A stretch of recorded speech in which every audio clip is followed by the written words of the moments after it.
तत्सत्। श्रीमते रामचंद्राय नमः।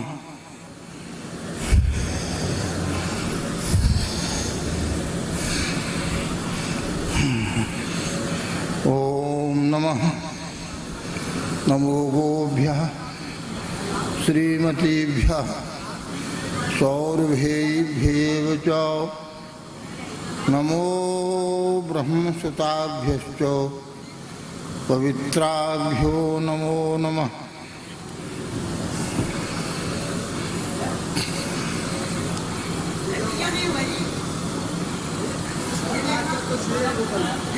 हरि हरि हरि हरि सुमरन करो। हरि हरि हरि हरि सुमरन करो। हरि चरणार बिंद चित धरो। हरि हरि हरि हरि सुमरन करो। हरि की कथा होय नित जहाँ। गंगा हू चली आवे तहाँ।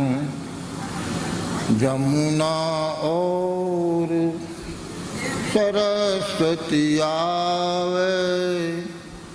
गोदावरी विलंब न लावे।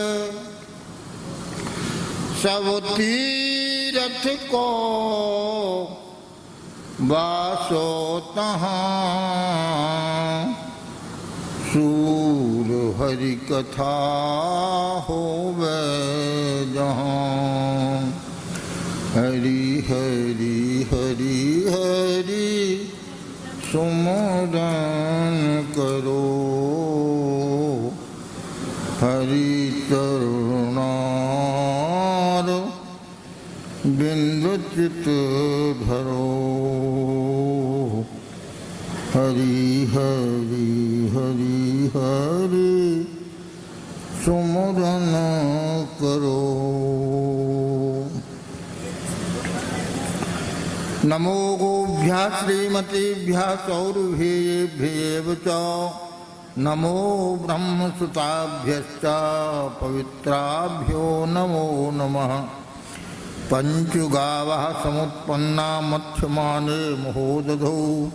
तासां मध्ये तु या नन्द्या तस्यै देव्यै नमो नमः। सर्वकामदुघे देवी सर्वतीर्थाभिषेचने। पावनीश्वरवश्रेष्ठे देवी तुभ्यं नमो नमः। यया सर्वमिदं व्याप्तं जगति स्थावरजङ्गमं।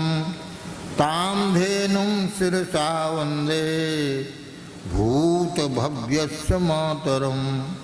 नमो देव्यै महादेव्यै सुरभ्यै च नमो नमः। गवाम्बीजस्वरूपायै नमस्ते जगदम्बके।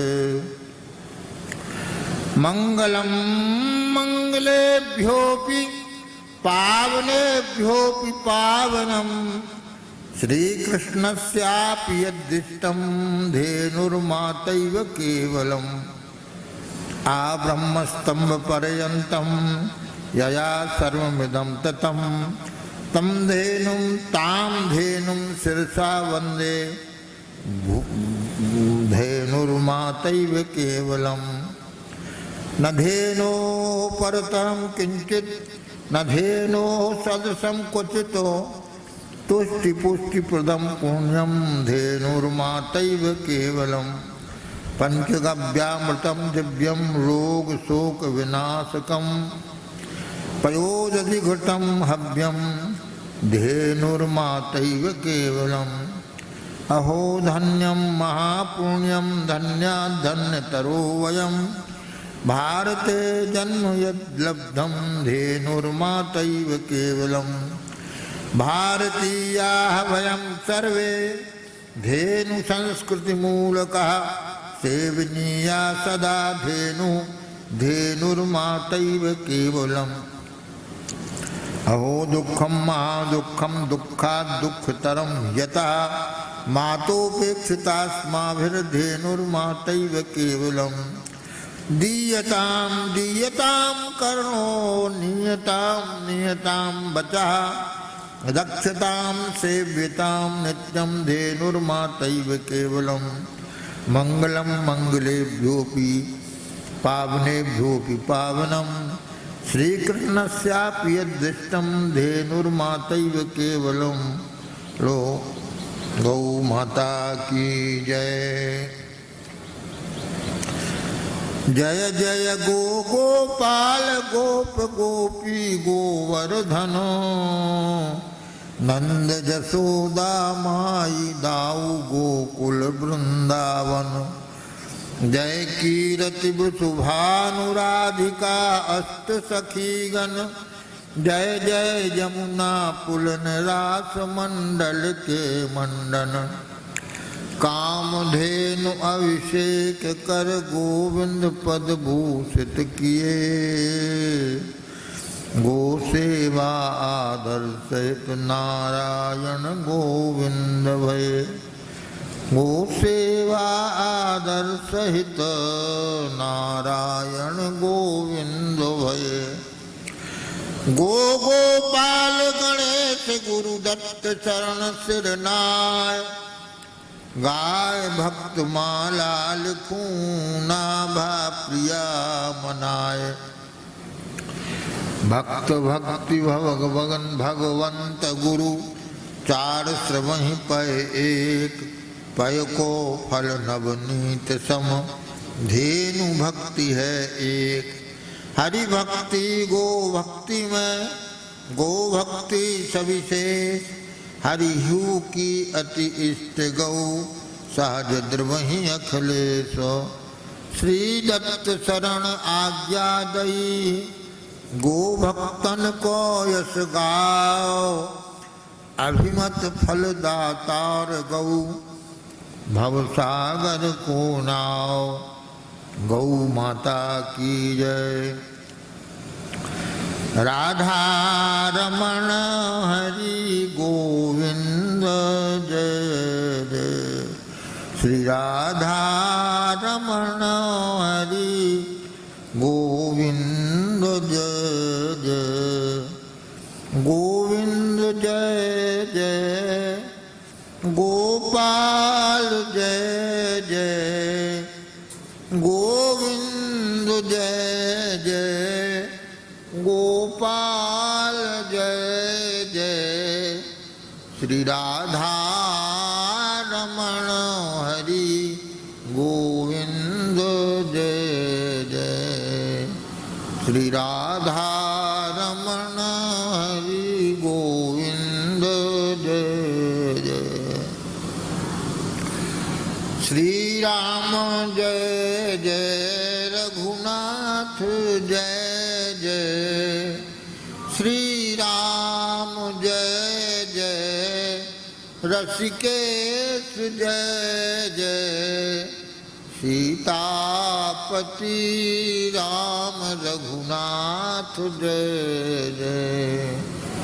सीतापति राम रघुनाथ जय जय। भोले की जय जय शंकर की जय जय। भोले की जय जय शंकर की जय जय। उमापति शिव शंकर की जय जय। उमापति शिव शंकर की जय जय।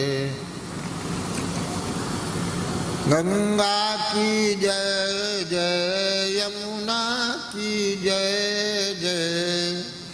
गंगा की जय जय यमुना की जय जय। सरस्वती तिरुभैणी की जय जय, सरस्वती तिरुभैणी की जय जय, गोविंद जय जय, गोपाल जय जय, श्री राधा रमण हरि गोविंद जय जय। हरि ओम तत्सत। भगवान की महती अनुकंपा से इस पवित्र गो तीर्थ में संतों की भक्तों की उपस्थिति में गो भक्तमाल की पवित्र चर्चा की जा रही है। हम सब बड़े भाग्यशाली हैं। गौ माता की महिमा जैसे ब्राह्मण की महिमा, वेदों की महिमा, भगवान नाम की महिमा, भारतवर्ष की महिमा, तीर्थों की महिमा सभी पुराणों में वर्णन की गई है।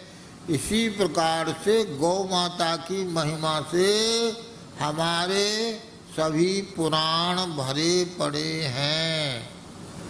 महाभारत में भीष्म पितामह जी ने युधिष्ठिर जी के प्रति बड़े विस्तार से, बहुत विस्तार से गौ माता के महिमा का वर्णन किया है। इतनी अधिक महिमा का वर्णन किया है कि स्वतंत्र एक अलग ग्रंथ बन जाएगा। इतनी महिमा का वर्णन किया है। तो गो सेवा महिमा अमित व्यास पुराणन में कही, गो माता महिमा अमित व्यास पुराणन में कही, महाभारत बहुभांति गाय की महिमा भाकी। महाभारत में सबसे ज्यादा गाय की महिमा का वर्णन किया गया है, बहुत विस्तार से। महाभारत बहुभांति गाय की महिमा भाकी, बहुआख्यान बखान सब ही से ऊपर राखी। अनेक कथा प्रवचनों का समावेश करके गाय को सर्वश्रेष्ठ बताया है। कल कथा में हमने इस प्रश्न को, इसी कथा के प्रसंग को सुनाया था कि इंद्र को संदेह हुआ कि सबसे ऊपर का लोक, सर्वश्रेष्ठ लोक गाय को क्यों दिया गया। तो ब्रह्मा जी ने कहा कि देखो, यह विषय कुछ गूढ़ है। तुम्हारी बुद्धि रजोगुणी है, रजोगुणी बुद्धि सतोगुणी, गुणातीत किसी की महिमा को नहीं समझ सकता है। तुम गाय को केवल पशु समझ रहे हो। गाय गाय नहीं है। गाय का आध्यात्मिक स्वरूप बहुत ऊंचा है। जैसे ब्राह्मण का लक्षण सहज तपस्या का होना चाहिए, स्वाध्याय तप का गुण उसमें होना ही चाहिए। इसी प्रकार से गाय के समान कोई तपस्या करने वाला नहीं है। गाय का स्वभाव तपस्या करने का होता है। दूसरी बात, संत का स्वभाव परहित का होता है। संत को किसी बात की चिंता नहीं होती है, कोई अभिलाषा नहीं होती है, पर उसका स्वभाव ऐसा होता है। संसार के लोगों को दुखी देख करके वो दुखी हो जाता है, और इतना दुखी हो जाता है कि भगवान तक पूछता है कि महाराज बहुत बड़ी समस्या है। अब कोई पूछे कि तुम्हें तो कोई समस्या नहीं, तुम क्यों परेशान हो, तो कहते हैं यही तो बात है, हम किसी को दुखी नहीं देख सकते हैं। एकदा नारदो योगी परानुग्रह कांक्षया पर्यटन विविधान लोकान मृत्यु लोक मुपागता। ततो दृष्ट्वा जनान सर्वान नाना क्लेश समन्वितान।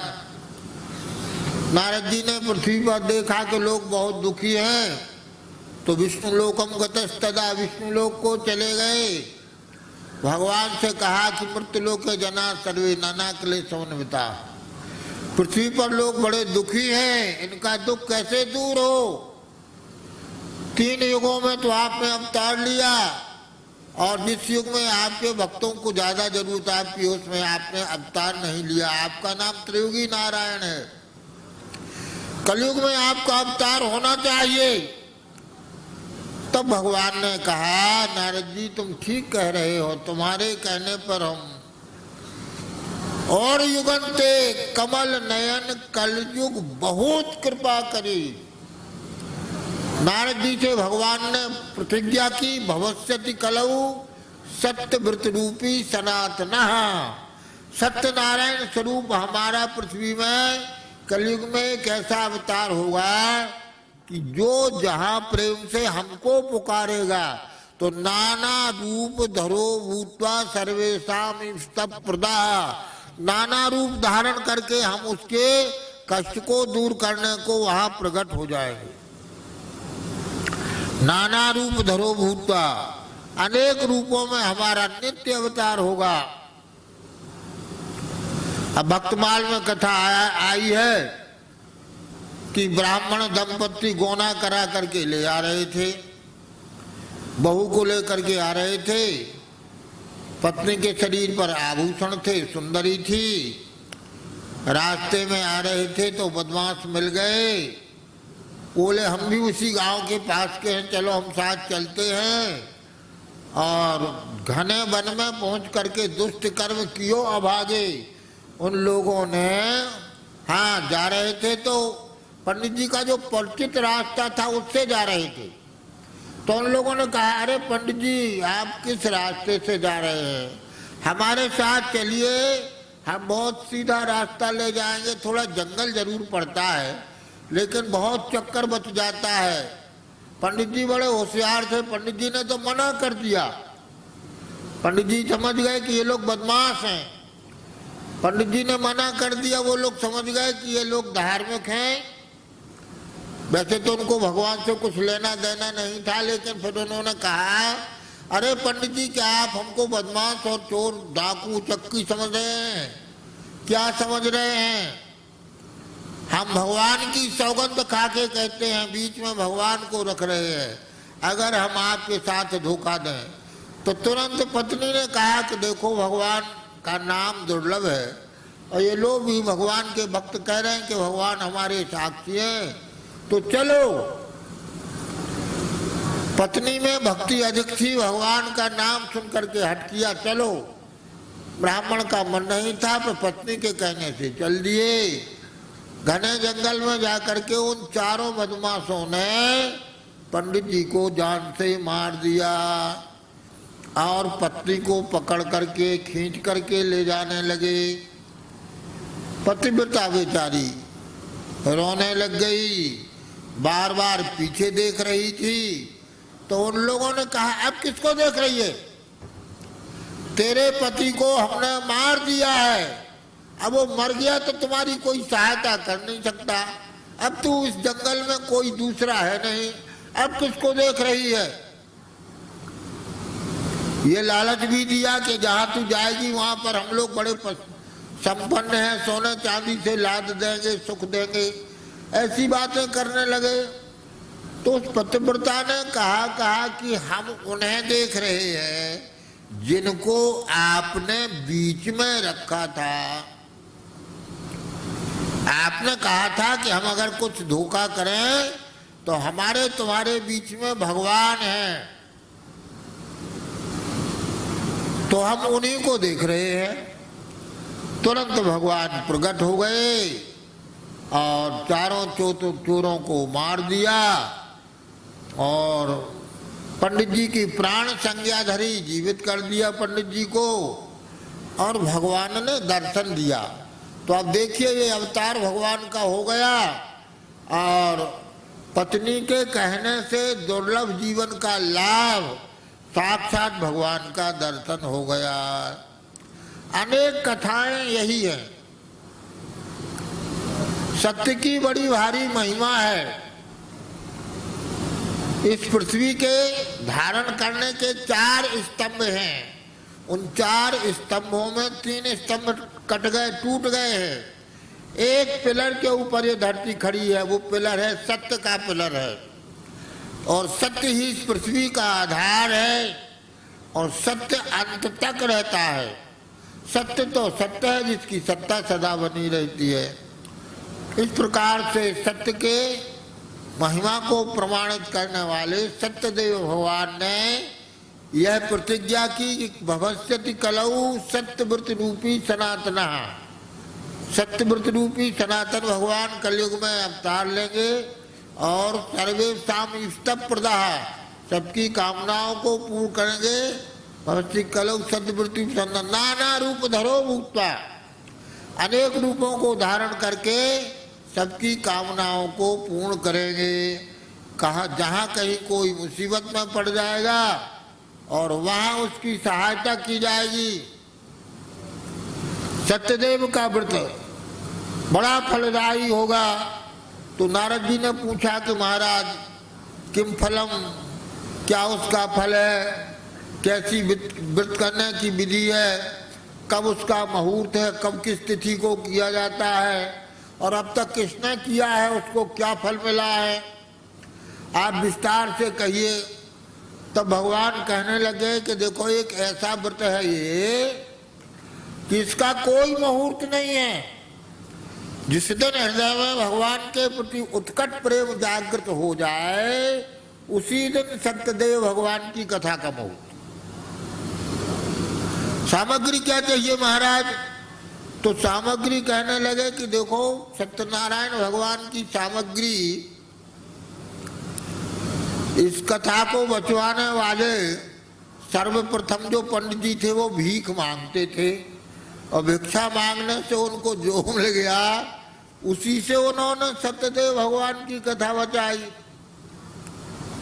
फिर दूसरे सत्यदेव के कथा बचाने वाला वो लकड़हारा था, दिन भर लकड़ियों को बेच करके एक बार में जो लकड़ी का गट्ठा था उससे जो बेच करके पैसा मिला उससे सत्यदेव की, जिसका जैसा शरीर उसको उतना कपड़ा लगेगा।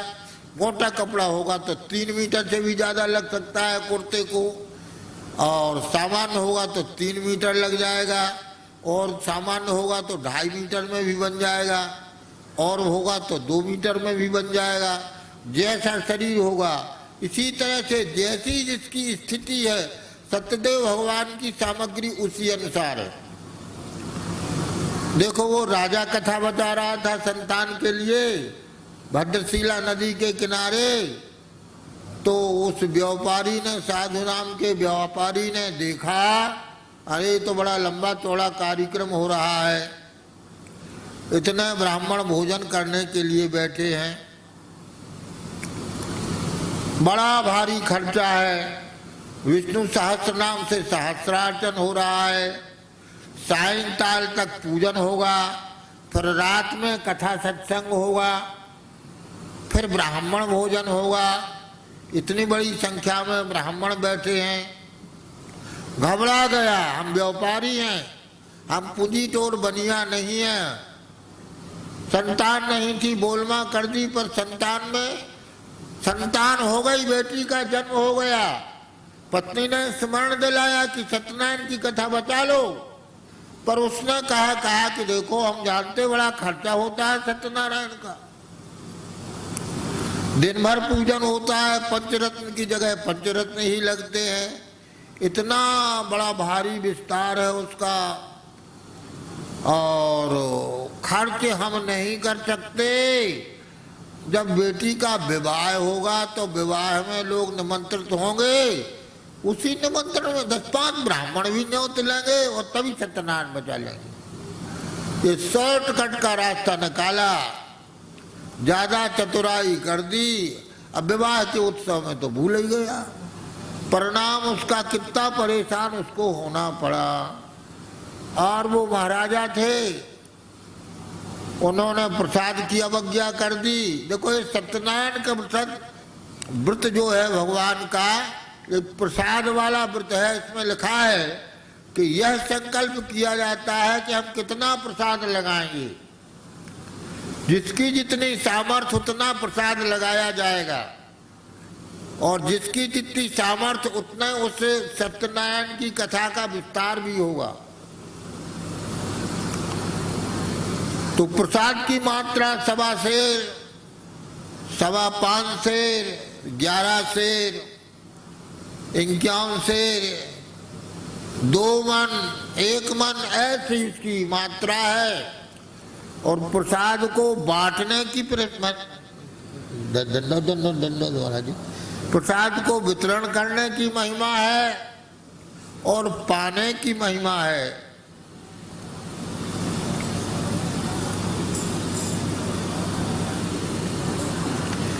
वितरण करने की भी महिमा है और पाने की भी महिमा है। तो प्रसाद की महिमा वाला यह व्रत है। प्रसादम जगदीशस्य, इस वैष्णव पद्धति में एक एक बात की इतनी अधिक महिमा है। हमारी श्रद्धा और हमारा विश्वास यदि दृढ़ है तो कल्याण के अनेक रास्ते हैं। श्रद्धा पूर्वक किसी छोटे से नियम को हम ले लें और जीवन भर उसका पालन कर लें तो उसी में कल्याण हो जाता है। सत्यनारायण व्रत की कथा को छोटा कहा जाता है, पर वह छोटी नहीं है, बहुत बड़ा व्रत है। राजा को संतान की प्राप्ति हो गई सत्यनारायण की कथा के प्रभाव से। जिसने जो इच्छा की उसको उस चीज की प्राप्ति हो गई। उधर महाराष्ट्र तरफ सत्यदेव भगवान की कथा का विस्तार अभी भी विस्तार है। इधर उत्तर प्रदेश मध्य प्रदेश में खिलवाड़ हो गया। लोग सत्यनारायण की कथा बचाएंगे तो एक नहीं 2 बचाएंगे। एक सत्यनारायण की विधि ले आएंगे और 2 सत्यनारायण बचा लेंगे और 1-2 ब्राह्मण का भोजन करा देंगे। तो अब ऐसा करने से रामायण में लिखा है कि भगवान ने कोटन बाज में प्रभु की ने करोड़ों अश्वमेध यज्ञ भगवान श्री राम जी ने किए थे। अब करोड़ों की संख्या तो बहुत होती है, तो शंका होती है कि अश्वमेध यज्ञ छोटा नहीं होता है और करोड़ों अश्वमेध यज्ञ कैसे हुए। तो उसका समाधान यही है कि सत्यनारायण की कथा को कोई इतनी सामर्थ्य के अनुसार विधिवत करता है कि 2 सत्यनारायण जैसा विस्तार कर देता है, तो उसकी एक सत्यनारायण 2 सत्यनारायण के बराबर मानी जाएगी। इसी तरह से हमने अभी स्वामी जी के सत्संगी को उन वाक्यों को एक धवन जी उन्होंने संग्रह किया है। तो एक जगह लिखा है कि कोई विधिवत सावधानी से बैठ करके एक माला को कर ले, ठीक से एक माला कर ले तो वो 10 माला के बराबर महत्व रखती है। और व्यग्र चित्र से करता रहे तो बात यही है कि मनोयोग से किया हुआ कार्य, श्रद्धा भक्ति से किया हुआ कार्य महत्वपूर्ण होता है। गौ माता, प्रत्येक गाय सुरभि माता है। गौ माता सभी फलों को देने वाली है। आज गाय की महिमा को सुनाते सुनाते पालन करने के संबंध में कहते हैं कि गाय स्वयं इतना उत्पन्न करती है कि वो अपनी स्वयं पोषण कर लेती है। पर व्यवहारिक रूप में लोग कहते हैं कि महाराज ये तो बात सही नहीं कहते हैं। शहर वाले जब गाय को रखते हैं और उसके पोषण में उनको कुछ खरीदना पड़ता है तो वो कहते हैं महाराज बड़ी लागत है, बड़ा मुश्किल है, कहाँ भूसा रखें, कहाँ से घास लाएं, कहाँ से क्या करें, मुसीबत बताते हैं। एक जगह बरसाने से आगे भागवत जी की कथा हुई पंडित जी की, तो पंडित जी ने कहा, नियम बना लिया कि जिसके घर में गाय होगी उसके घर में हमारी पधरावनी होगी, वहाँ जाएंगे हम।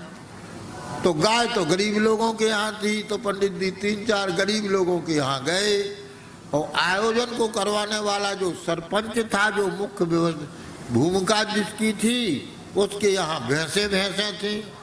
उसने तैयारी कर रखी थी कि हमारे यहाँ आएंगे सब महात्माओं का हम खूब बढ़िया से स्वागत करेंगे, तो उसके यहाँ नहीं गए।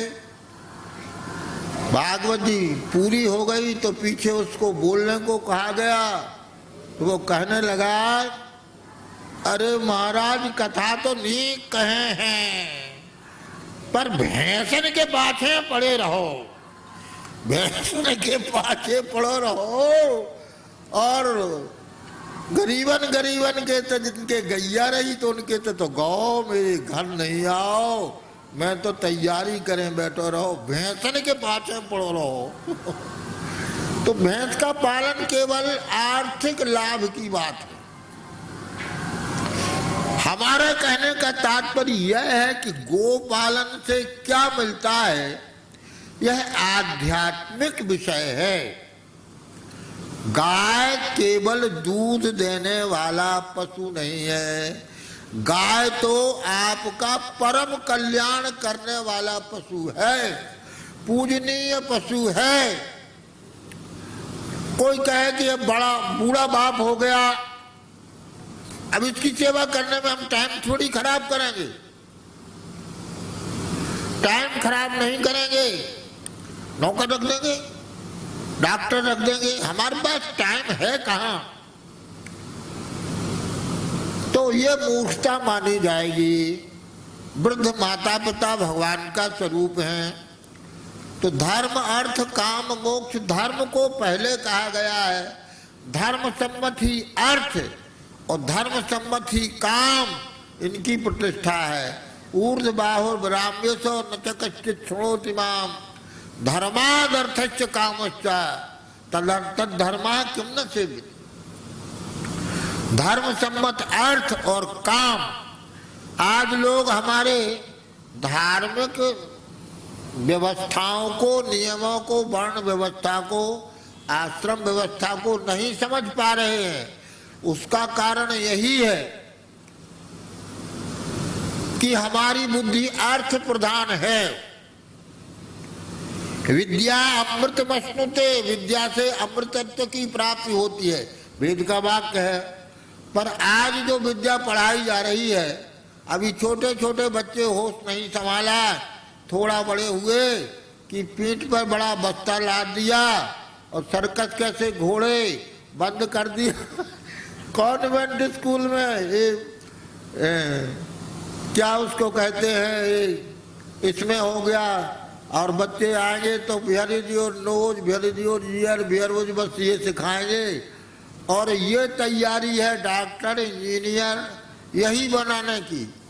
हम डॉक्टर इंजीनियर के पक्ष नहीं है, वकील डॉक्टर इंजीनियर, पर इसके मूल में केवल आर्थिक प्रलोभन है, खूब पैसा कमाओ और खूब सुख भोगो, इससे आगे दूसरी बात है ही नहीं। और उस बच्चे के बचपन को छीन लिया, ना वो खेल पाया, ना कूद पाया, ना खा पाया, बचपन से ही उसके बचपन को नष्ट कर दिया। और जितनी उसकी ऊर्जा थी, उसकी ऊर्जा विदेश की भाषा सिखाने में इतना परिश्रम किया, विद्यालय में वो पढ़ाते हैं, फिर गृह कार्य देते हैं, और फिर कहता है आपका लड़का कुछ पीछे चल रहा है, थोड़ा उसको पुश करना चाहिए, तो फिर ट्यूटर लगा दिया, एक पढ़ाने वाला लगा दिया। आप फिर पूछते कितने % बने, अब बेचारा घिस घिस करके जवानी खत्म, सिंगल फ्रेम हो गया। और अब सरकार ने अच्छा किया कि मारना पीटना बंद कर दिया, पहले मार पिटाई होती थी, अब अगर कान ताने तो कान निकल आएगा, थप्पड़ दें तो बेहोश हो जाएगा। हम तो अध्यापक रहे, उद्दंड लड़कों को, 2-3 लड़कों को थप्पड़ मारी तो वो बेहोश ही हो गए। तो हमको अब ऐसा अनुभव हुआ कि आज के ज़माने में इतने हिस्ट पुष्ट लड़के ही नहीं हैं। कि उनको कुछ ठीक से मार पिटाई या सजा भी की जाए। समय बदल गया है। हमारा कहने का तात्पर्य यही है, कल कथा में ब्रह्मा जी ने इंद्र से कहा कि तुम गाय की महिमा नहीं समझ सकते हो। तो उन्होंने कहा क्यों? अरे तुम प्रश्न कर रहे हो कि सर्वोच्च स्थान गाय को क्यों प्रदान किया गया? तो इस विषय को समझने के लिए तुम्हारे पास बुद्धि नहीं है। तुम्हारी भोग प्रधान बुद्धि है और अर्थ प्रधान बुद्धि है। और हमारा भारतवर्ष जो है धर्म प्राण है, और देशों के लोगों को जो ज्ञान पुस्तकों से पढ़ करके कुछ उनका परिचय होता है, उस ज्ञान से हम तो बचपन से ही सीख जाते हैं। जब हमारा जन्म हुआ तो जसोदा के लाला भये यही गाया गया, शादी हुई तो राम बना को यही गाया गया। हमारे समग्र जीवन में भारतवर्ष त्योहारों का देश है। यहाँ इतने उत्सव हैं और सारे उत्सवों का प्रयोजन एक ही है। सवेरे से उठकर सोते सोते तक जन्म लेने पर राम जी के जन्मोत्सव जैसा उत्सव मनाया जाएगा, वही गीत गाए जाएंगे, विवाह में वही गीत गाए जाएंगे। और मरने की भी कला है, बड़े स्वस्थ होकर के मरने की बात भागवत में लिखी है। सुखदेव जी ने कैसे मरना चाहिए इस कला को बताया, और मरने को भी यज्ञ बताया। हो सवास में मरो, प्रसन्नता से मरो, हंसते खेलते मरो, तुलसी जी के पास में गोबर से लिपाओ, कंबल बिछाओ, भगवान शालिग्राम जी का सहस्रार्चन करो, और गीता जी को सुनो, गीता जी का पाठ हो, गंगा जल पान करो, दुग्ध पान करो, ब्राह्मणों को गौदान करो, अन्नदान करो, और हंसते खुशते मरो, बाजे बजते हुए राम राम सत्य है, राम राम सत्य है कहते हुए राम जी के नाम की सत्यता को प्रमाणित करते वैकुंठ जाओ। भारतवर्ष में जीना और मरना अलग तरह का है। अब बड़ा दुर्भाग्य है, मरना जीना भी भूल गए। थोड़ी भी पूंजी है तो अस्पताल में ही मरेंगे, अस्पताल में ही बोतल ऊपर चढ़ी होगी, डॉक्टर की गोद में होंगे, और सुनते हैं कि अंग्रेजी हर दवा में वाइन रहती है, अल्कोहल कुछ ना कुछ कहलाता है, वो रहता ही है। तो गंगा जल तो कहाँ दुर्लभ होगा। हाँ, ये बात जरूर है कि अखबार में निकल जाएगा, जब खबर आ जाएगी कि गाड़ी से आ रहे हैं, कार करके आ रहे हैं, एम्बुलेंस से आ रहे हैं, और हृदय गति रुक गई, क्या रुक गई, क्या कैसा होता है। यह हमारे देश की मरने की प्रथा नहीं है। अब ना जीना आया ना जन्म लेना आया, जन्म का भी है। जितने भी अस्पताल हैं उनको पैसा चाहिए, इसलिए पेड़ फाड़ करके रख देते हैं। बड़ी दुर्गति हो रही है। तो पाश्चात्य सभ्यता के इस दौर में गाय की महिमा को समझना बड़ा कठिन हो गया। इसलिए करपात्री जी ने उनसे हिंदू की परिभाषा पूछी गई तो उन्होंने कहा कि गोमूत्र से और गोमय से जिसको घृणा नहीं होती है, उसके प्रति जिसको श्रद्धा है, वह हिंदू है। यह परिभाषा बहुत हमको अच्छी परिभाषा लगी।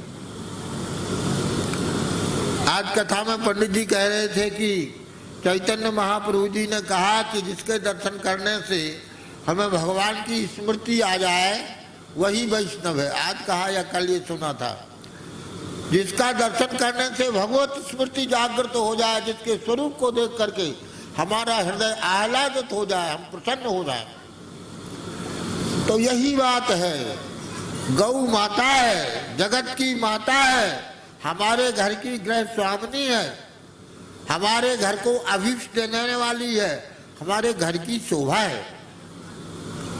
हम सत्य कह रहे हैं, हमारे घर में 40 गैया थी और हमारे पिताजी गाय लगाने में इतने फॉरवर्ड थे कि गाय के बछड़े को बांधते नहीं थे, उसके साथ में ही उसके 2 थन पूरे लगा लेते थे।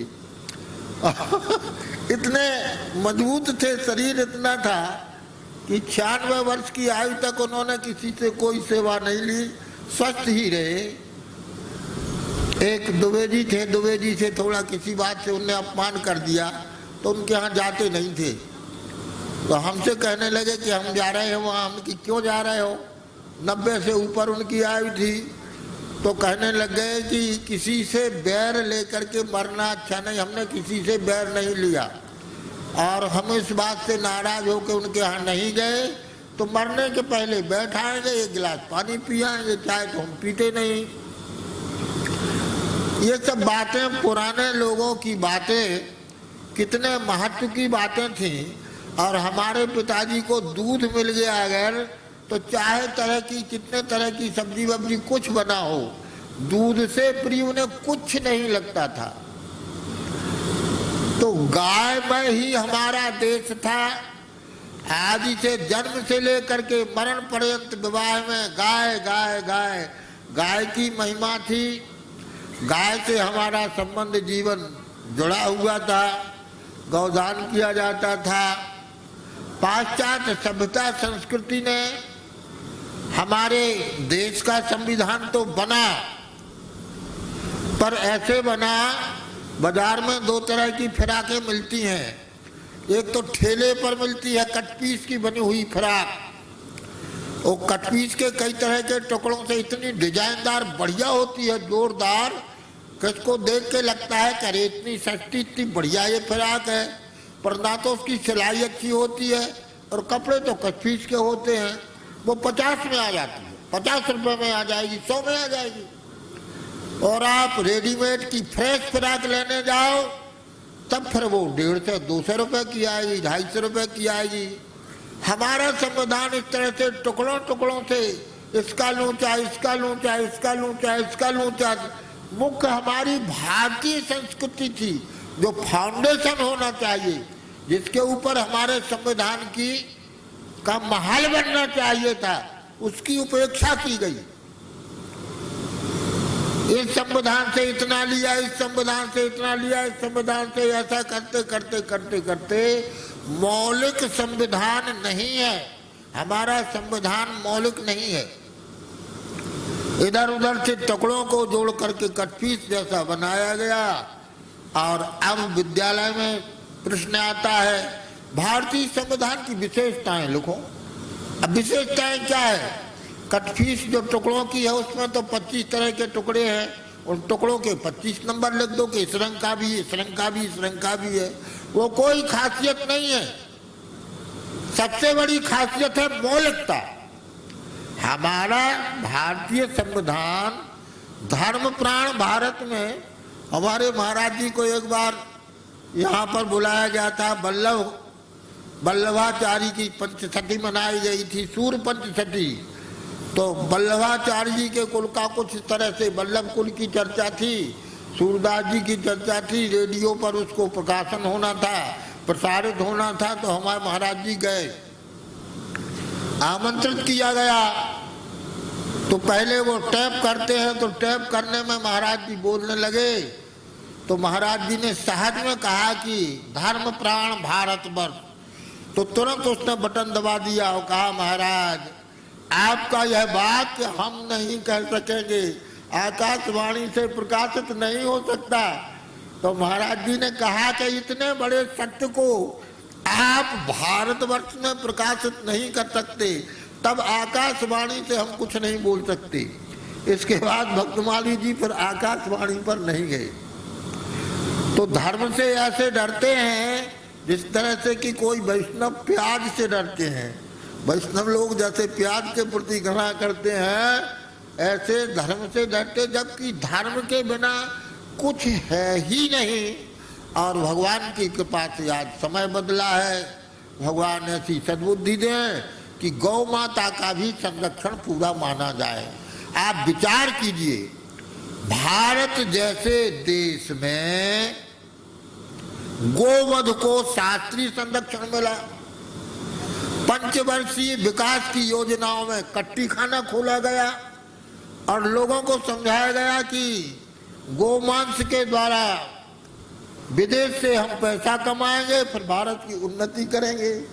अब पता नहीं कौन सी उन्नति करेंगे, भारत को इंग्लैंड बनाएंगे कि अमेरिका बनाएंगे कि लंदन बनाएंगे, क्या बनाएंगे कि चीन बना देंगे। यह सब काम ठीक नहीं है। हम लोगों के रक्त में हमारे पूर्वजों का जो रक्त है, संस्कार है, वह स्वभाव में आ गए हैं। हम उनसे छुट्टी नहीं पा सकते। हम चाहे जितने आधुनिक बन जाएं, पर आज भी ना हो किसी के चोटी। बाप मर जाता है तो सबके चोटी निकल आती है चोटी। और अब सब के लिए उनको जनेऊ की भी जरूरत पड़ जाती है, तो छुट्टी नहीं है। आप कितने दूर भाग रहे हैं। आज टीवी रेडियो पर एक ही बात आ रही है, रिया रिया रिया, सुशांत रिया सुशांत रिया। ये क्या है?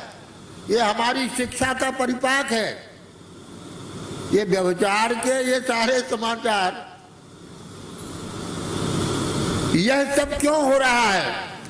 यह हमारी संस्कृति का मूल खनन किया गया। हमारे सामने ही विद्यालयों में नित्य प्रार्थना होती थी, दया कर दान भक्ति का हमें परमात्मा देना, दया करना हमारी आत्मा को शांति देना। कितने अच्छे अच्छे कीर्तन होते थे। हे प्रभु आनंद दाता ज्ञान हमको दीजिए, शीघ्र सारे दुर्गुणों को दूर हमसे कीजिए, ऐसी प्रार्थनाएं होती थी।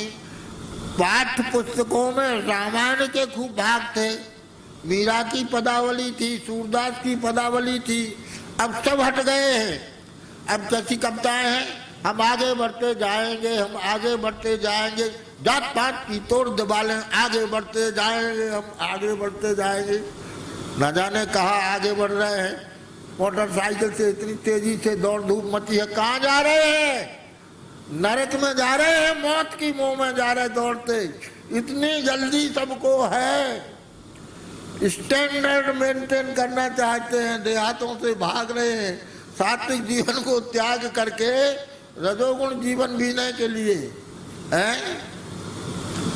हमारे क्षेत्र में जो ब्राह्मणों के बड़े बड़े गांव थे महाराज, हम क्या बताएं, हमको कथा कहना नहीं आता, न जाने कैसी बातें आने लगती हैं।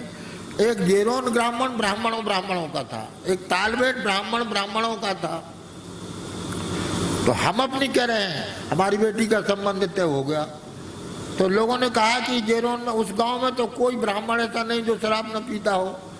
तो ये बात सुन के हम बड़े घबरा गए, संबंध सब तय हो गया। हमने पूछा, अपने हमारे अत्यंत प्रेमी थे, विश्वसनीय थे, उनसे पूछा तो उन्होंने कहा नहीं, आपने गलत सुना है, वो ऐसा नहीं करते, वो शराब नहीं पीते। अब एक बात हम आपसे कहते हैं, देखो हम आपसे आप हमारे हैं, हम आपसे कोई वो नहीं है, दूरी नहीं है।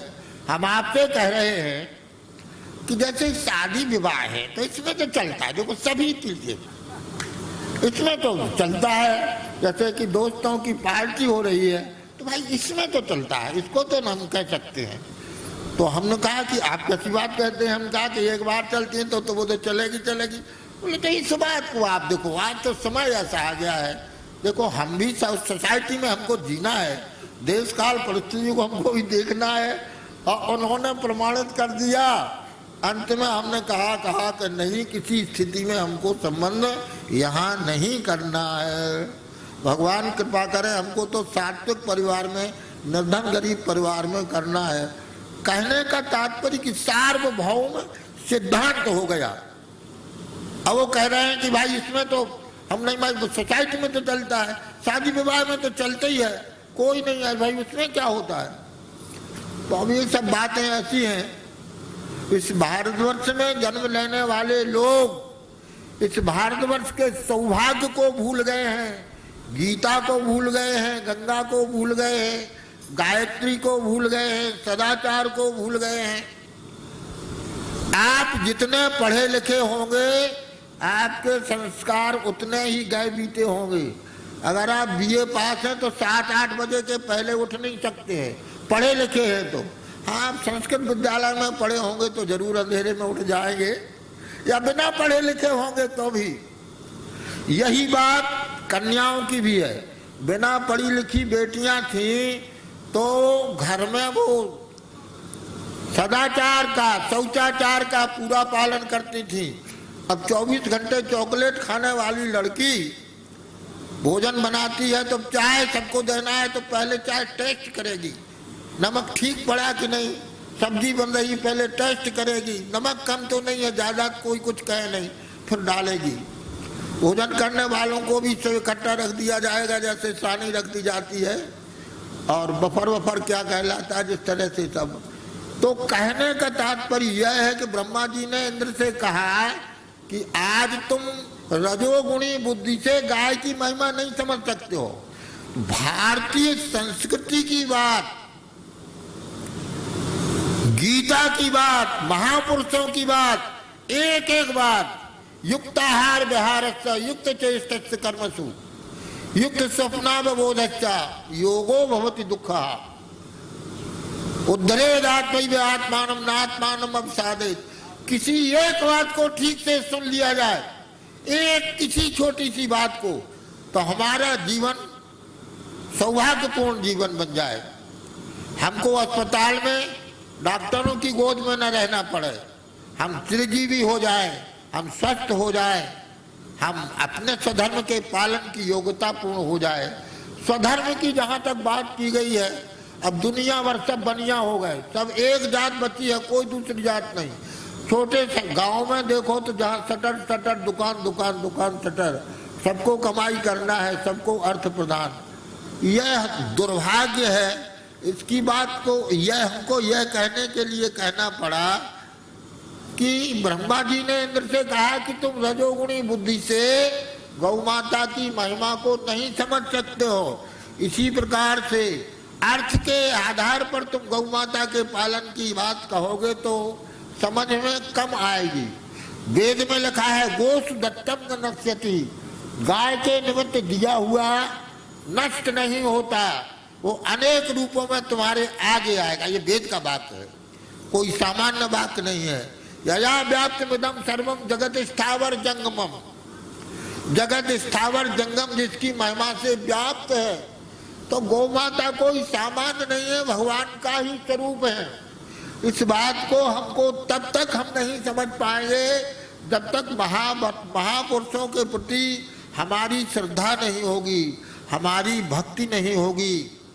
देखो व्यास जी ने इतना सब करने के बाद में पंचम वेद महाभारत केवल इसलिए बनाया कि वेद का अधिकार सबको नहीं है, चतुर्थ वर्ण परमार्थ से रहित ना हो जाए, उनके लिए उन्होंने पंचम वेद महाभारत की रचना की। और इस बहाने से यत्न भारते तन्न भारते, महाभारत के अनुशासन पर्व में पीछे के उनमें दो भाग जो है इतना बड़े बौलुओं में उन्हीं में, और कोई परमार्थ की ऐसी बात नहीं है जिसमें वो पूछी ना गई हो और भीष्म पितामह ने जिसका उत्तर न दिया हो।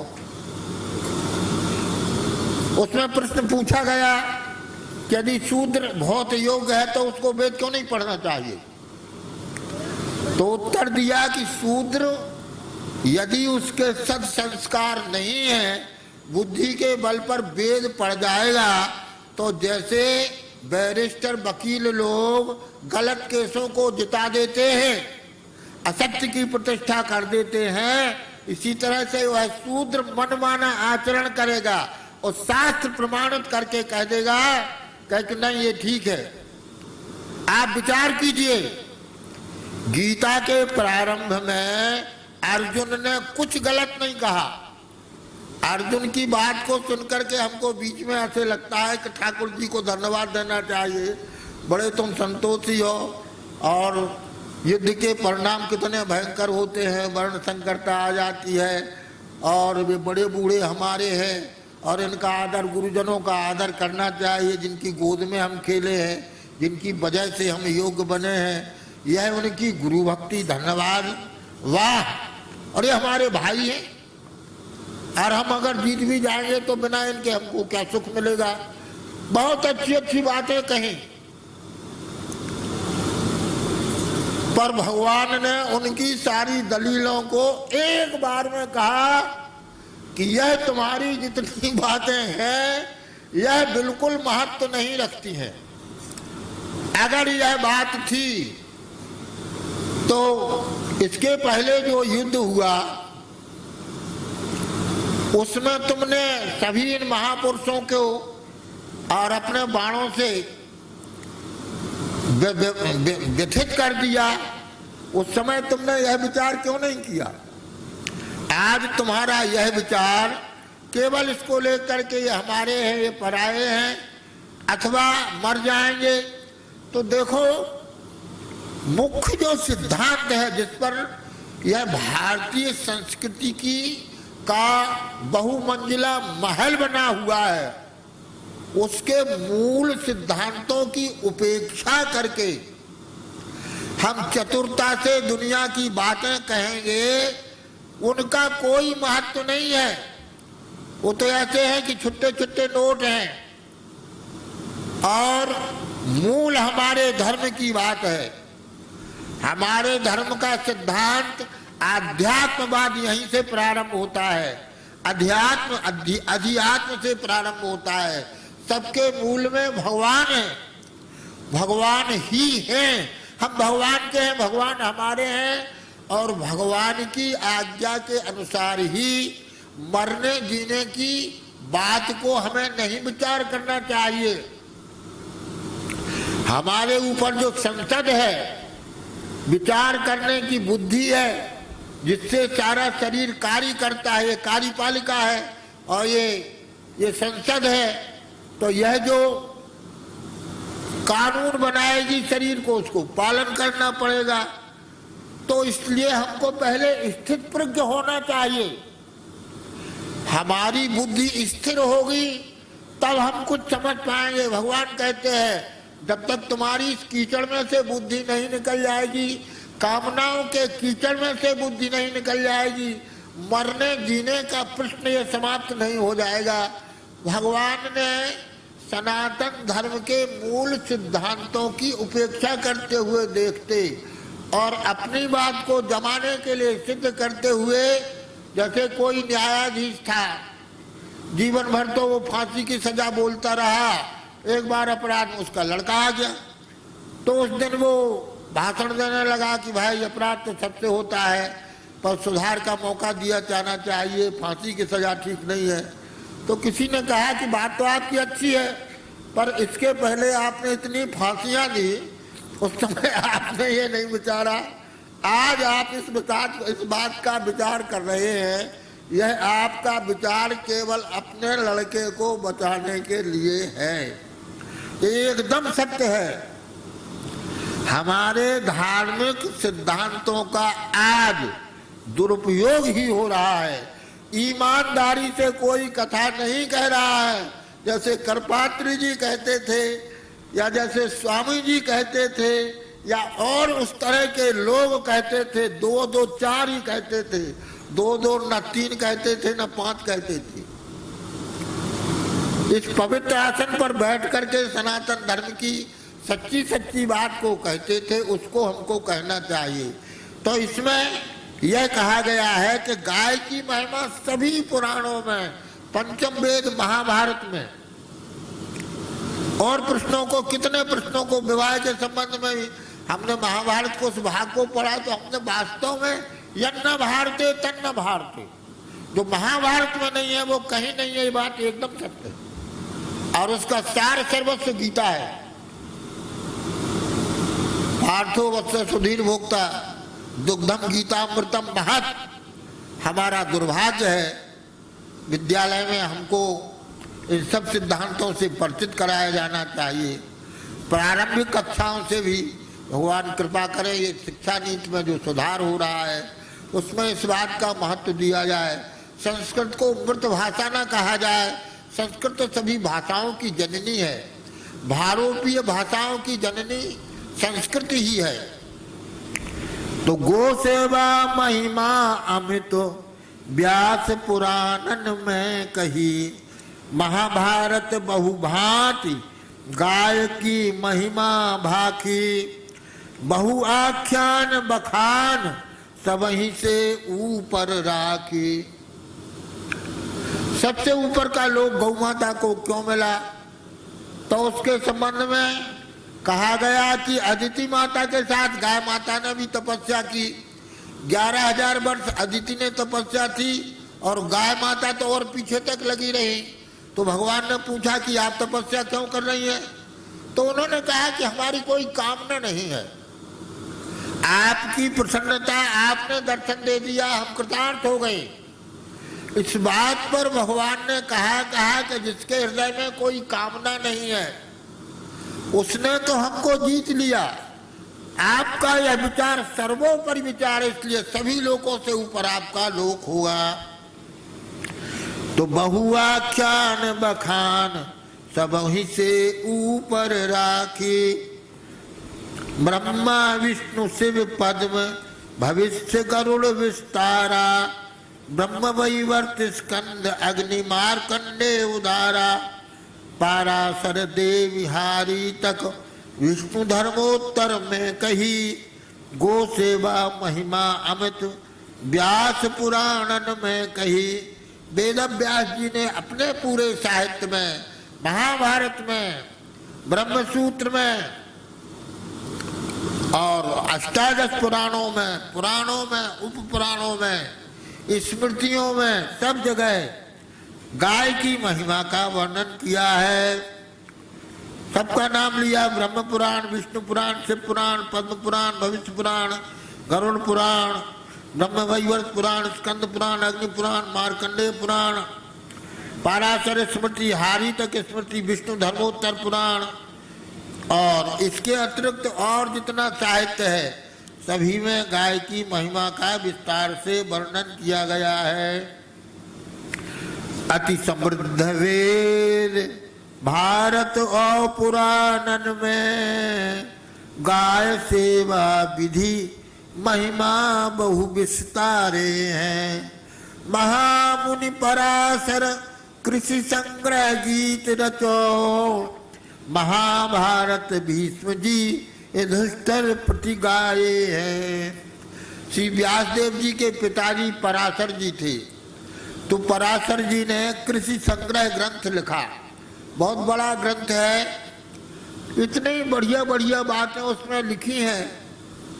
इसमें लिखा हुआ है कि गाय की खूंटी नुकीली नहीं होना चाहिए, गाय को लोहे की सांकल से नहीं बांधना चाहिए, गाय की जगह पर जूता पहन के नहीं जाना चाहिए, गाय जहाँ बंधती है मच्छरों को भगाने के लिए नीम की पत्ती का धुआं करना चाहिए, गाय जहाँ सुखपूर्वक सांस लेती है वहाँ चारों ओर मंगल होता है। जब गाय स्वस्थ होकर के रौथी करने लगे तब फिर भोजन करना चाहिए। ये सब बातें लिखी है। तो महामुनि पराशर कृषि संग्रह ग्रंथ रचो। महाभारत भीष्म जी युधिष्ठिर प्रति गाये हैं। और महाभारत में युधिष्ठिर जी ने गाय की महिमा को, और ये नहीं, गाय की महिमा को सुन करके युधिष्ठिर जी ने गाड़ी पर बैलना, जो गाय गोरथ पर बैठते थे, छोड़ दिया, गोरथ पर बैठना छोड़ दिया। गौशाला वर्णन स्कंद अग्नि धर्मोत्तर देवी पुराण ब्रह्महारी तक स्मृति गाये है। गोवलीय ग्रह्य सूत्र गा अश्व सो सालिहोत्र शास्त्र कौटिल्य अर्थशास्त्र गाय राज्य मूल गाये है। कौटिल्य ने अर्थशास्त्र को का प्रणयन किया तो उन्होंने कहा है राज्यस्य मूलम अर्थम, राज्य के मूल में अर्थ है। और उन्होंने एक उदाहरण दिया है कि अर्थ रहता है तो हमारी दमखम बनी रहती, हमारा उत्साह बड़ा रहता है।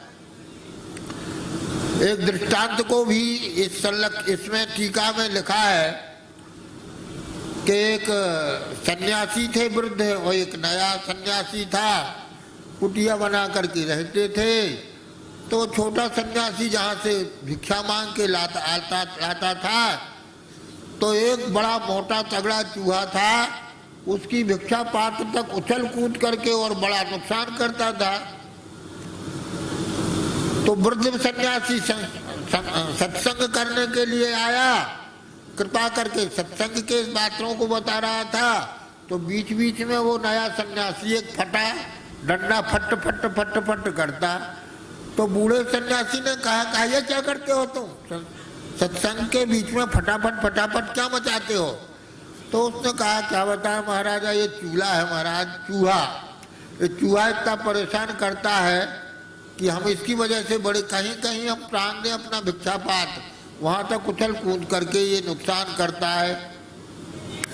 तो बूढ़े सन्यासी ने कहा ठीक है, आज का सत्संग यहीं पूरा किया जाता है, पहले हम तुम्हारी व्यवस्था बना दे फिर सत्संग करेंगे।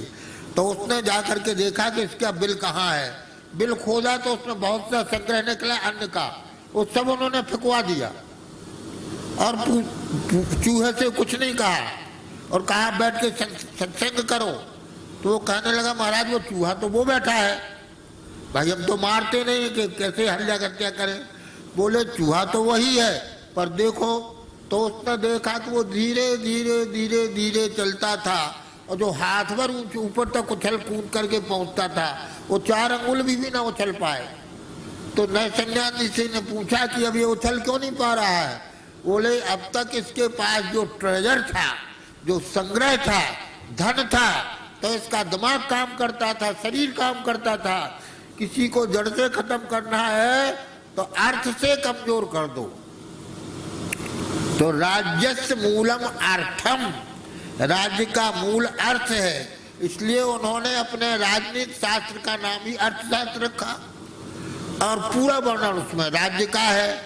तो यही उन्होंने बात बताई है कि समृद्ध देश नहीं होगा तब तक कुछ नहीं होगा। इस तरह की युक्तियों से काम नहीं चलेगा कि ये तो बर्बादी है। हमको समृद्धि के बाद में और शक्तिशाली होना हमारा बहुत जरूरी है। एक और राजा था, तो उसका लड़का बाहर विदेश पढ़ा लिखा हुआ था, पढ़ करके आया तो वो हर समय कहता था कि पिताजी न जाने कैसे हैं और फिजूल खर्ची बहुत करते। तो लोगों ने पूछा क्या फिजूल खर्ची करते। अरे इतनी बड़ी सेना, अब पड़े पड़े लोग खाते हैं और क्या करते हैं। अरे ऐसी सेना होना चाहिए जो खाली समय में कुछ काम करे और युद्ध के समय युद्ध करे। अब पिताजी इतनी सेना को कि देखो उनका नाम जरूर है, महासेन कहलाते हैं और बड़ी बलवान है, फिजूल खर्ची लगती है। अरे कौन आक्रमण कर रहा है, हर समय देखो ये लोग पड़े पड़े खाते, बड़ी बड़ी वेतनें देते हैं और कितना इनको सही रेट पर सामान भी इनको दिया जाता है। विरोध किया तो उनके पिताजी ने कहा कि मंत्रियों से कहा कि हमारा लड़का ज़्यादा इनकलाब जिंदाबाद करता है, कुछ दिनों के लिए इसको हम अपना राज्य सौंपते हैं, देखें क्या व्यवस्था बनाता है, हमारी फिजूल खर्ची की कैसी व्यवस्था वो करता है, क्या इसके पास समाधान है। तो उसको बना दिया। ठीक है, तुमको हम युवराज बनाते क्या राजा बनाते हैं, हम रिटायर्ड हो गए। जितने भी सैनिक थे उनसे कहा आप लोग घबराना नहीं, पेमेंट पूरी वेतन का मैं करूंगा, तैयार रहना, ये तो इसका नाटक देखना है केवल। वो राजा बना तो उसने सारी सेना को कैंसिल कर दिया, पुराने मंत्रियों को कैंसिल कर दिया, नए नए लड़कों को उसने और मंत्री वगैरह सब बना लिया और कहा कि ये सैनिक कोई नहीं रहेंगे। ऐसे लोग बताओ कि जो खाली समय में काम करें, युद्ध के समय में लड़ें और जिनके हाथ मजबूत हो, हथियार चलाना आता हो। तो उन्होंने कहा महाराज ऐसे लोग तो बढ़ई लोग हैं, बढ़ई लोग बहुत अच्छे हैं, ये कुल्हाड़ी जलाना जानते हैं और वसूला चढ़ाना जानते हैं और छांट करके बगल ले दें, अगल ले दें, 2 टुकड़े कर दें, लौड़ी कर दें, आप जैसा कहेंगे तैसा ये कर देंगे। कहा यह ठीक है प्रस्ताव। सारी सेना को कैंसिल करके बढ़ई सबको, अब सभी बढ़ई बन गए, रिजर्वेशन में बढ़ई पूरी सेना बढ़ई की हो गई। पता पड़ा पास के राजा को तो उसने चढ़ाई कर दी। राजा ने कहा चलो लड़ने को जाओ। बोले अरे हम लड़ना मरना नहीं जानते, हमारी तो औठन पर यह जो है उस पर आप पकड़ पकड़ के ले आओ, पर हम बगल से छटाई कर दें, बीच से दो कर दें, टुकड़े टुकड़े कर दें, पर पकड़ के यहाँ पर लाओ, जिसको पकड़ के लाओगे तो कर देंगे। अब वो पराजित होने वाले थे तो उनके पिताजी ने तुरंत पुराने सैनिकों को बुला करके और युद्ध में परास्त किया और कहा कि तुम्हारी युक्ति फुक्ति व्यवहारिक नहीं है, ये तुम्हारे सिद्धांत किसी काम के नहीं है। यही बात है, यह हमको यह इसलिए कहना पड़ रहा है कि हमारी विदेश नीति पिछलग्गू नीति थी, पूंछ हिलाने वाली। आज दमखम से हमारी नीति दमखम की नीति है, तुम नहला पहनोगे तो हम दहला मार देंगे उसके ऊपर। हम किसी से डरने वाले नहीं हैं, यह हमारी भारतीय संस्कृति है। हम किसी से लड़ना नहीं चाहते, पर कोई लड़े तो डरना भी नहीं चाहते हैं। तो अर्थशास्त्र जो बनाया गया उसमें यही बात कही कि राज्य की आंतरिक व्यवस्था संपन्न होना चाहिए। वेद माता पिता जैसी गायन की सेवा कर, देव माता पिता जैसी गायन की सेवा करें, यह लिखा है उन ग्रंथों में। गाय की सेवा, बूढ़ी गाय हो गई है तो जैसी देवता की पूजन करते हैं, माता पिता का हम सब पूजन करते हैं, ऐसी गाय की सेवा होना चाहिए। देव माता पिता जैसी गायन की सेवा करें, सुदृढ़ विशाल गौशाला रूप गाय है। सुदृढ़ और विशाल गौशाला होना चाहिए। भूमि पे बिछावे खो रेत, गौशाला में भूमि पर बिछाने के लिए मुलायम हो इसलिए रेत डलना चाहिए, उनमें गड्ढे नहीं होना चाहिए, मच्छर नहीं होना चाहिए। भूमि पे बिछावे रेत, खुजलावे खंभा बहु, गायों को शरीर खुजलाने को खंभों का व्यवस्था होना चाहिए, उससे वो शरीर खुजला सके। और चरी को निर्माण, पानी पीवे कुंड गाये हैं, गायों के आगे चरी ऐसी चीज बनना चाहिए जिससे कि वो गाय, अब उसको क्या ज्ञान है, वो हरी हरी घास को बिछा करके उसी पर बैठ करके गोबर मूत कर देगी तो इस तरह नुकसान हो जाएगा। तो ऐसी हो कि जहाँ पर वो खड़ी होकर ठीक से खा ले, नुकसान ना हो। पीने के लिए निर्मल जल की व्यवस्था हो। तो भूमि पे बिछावे रेत खुजलावे खंबा बहु, चरी को निर्माण पानी पीवे कुंड गाये हैं। और लोहे की नसा कर बांधे, खूंटा नुकीलो नहीं, गाय को कभी लोहे की सांकर से नहीं बांधना चाहिए। गाय को लोहे का स्पर्श नहीं होना चाहिए, मुलायम सूत के रस्सों से बांधा जाना चाहिए। और नीम पत्ता धुआं शाम मच्छर भगाए हैं, और सायंकाल को नीम के पत्ते को, सूखे नीम की पत्ती को जला करके धुआं को भगाना चाहिए। ऐसी गौशाला बना को दान करे यदि, जगह सौभाग्य राजा सम वैभव गाये हैं। ऐसी गौशाला को बना करके कोई दान करे तो उसको और बड़ा भारी अक्षय पुण्य की प्राप्ति हो। इसके बाद कुछ श्लोकों को जिसमें क्या क्या करना चाहिए, यह अब समय पूरा हो गया इसलिए कल की कथा में इनको स्मरण किया जाएगा और यही कथा को विराम करते हैं। गोविंद जय जय गोपाल जय जय, श्री राधा रमण हरि गोविंद जय जय, श्री राधा रमण हरि गोविंद जय जय, गोविंद जय जय गोपाल जय जय, श्री राधा रमण हरि गोविंद जय जय। बेड़ी सी पावन परम है दैनी फलचार, स्वर्ग नसैनी हरि कथा नरक निवारण हार। वृंदावन बिहारी लाल की जय, गौ माता की जय, अमर्यादित